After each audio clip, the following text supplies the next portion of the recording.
Nebraska. Ground is down.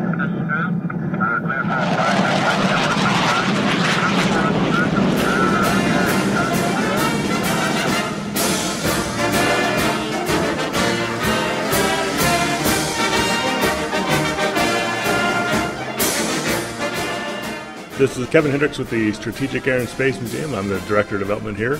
Our history is with the Strategic Air Command. So our collection is based on aircraft that started collected in the 1950s. In the late 90s, they opened a new facility here in Ashland. We have over 30 aircraft and spacecraft on display. And you have some legends of aviation and especially United States Air Force. Our collection is on par with anybody in the nation. We've got significant historic aircraft in our collection. Let's talk about World War II for a moment, aircraft. That's awesome. Our World War II collection includes a B-17, which is the iconic, that's the European theater iconic aircraft. We also have a B-29 that we just recently restored. We unveiled that in September of 2012, put it back on the floor after 6.5 years of restoration and over 20,000 man-hours. We have a C-47, the military version of the DC-3. We've got a couple B-25s, an A-26, so we've got something that really represents that. We don't have many of the fighters from that era just because of our history with the bomber forces. And the C-47 in itself, the Dakota, what a legend. It is. Every now and then we let our guests get in the planes like that. So to be able to get in that aircraft and see what the soldiers would have gone through in World War II, right in that, over to jump into Normandy, you get that really first-hand experience. Another one is the classic B-17. Unbelievable. Talk a moment about that aircraft. Did that one see service? Was that? Came off the line just at the end of World War II. Nebraska's war effort in manufacturing aircraft right here. Oh, yeah. The Martin Bomber Plant was based off at Air Force Base. The Martin Bomber Plant, they built the Enola Gay. They built Boxcar. So those two iconic B-29s are hometown heroes.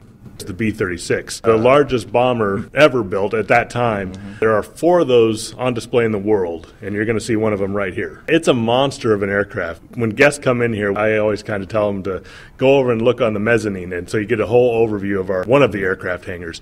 And this giant aircraft takes up a good portion of it. Talk about the Korean War aircraft for a second. That's where we do have some of the fighters, the F-84, the F-86. We're trying to get some of these old veteran stories that come in and people who fly them so we can share those with the public. That's a story that needs to be told. You're packed with 300 elementary school kids. In addition to our aircraft, we are making a concerted effort to become a true science and technology center. People say, why are aircraft museums talking about science? Those airplanes are science. Those aircraft were cutting-edge technology. When you come in the museum and you see that SR-71, that's still futuristic today. The sense of entry, oh my gosh. As you walk into this museum, the very first thing you're greeted with is a soaring SR-71 that, as you alluded to, today looks space-age, futuristic, and yet you have to remind yourself, this was on the drawing boards in the 1960s. Right.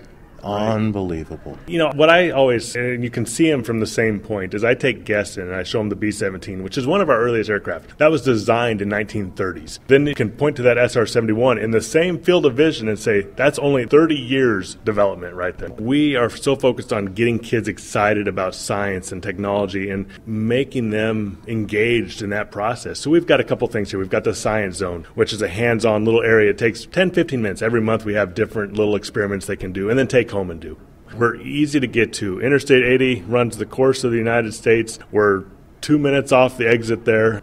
We are one of the nation's best air and space museums. If you have an interest in aviation, if you have an interest in science and technology, come see us. You won't leave unsatisfied. I'm delighted. It's been a pleasure. For further information, website sasmuseum.com. We are a 20-minute drive from downtown Omaha, a 20-minute drive from downtown Lincoln. Kevin Hendrix, Director of Development at the Strategic Air and Space Museum in Ashland, Nebraska. What a pleasure. Thank you. Thank you. Glad to have you. My pleasure.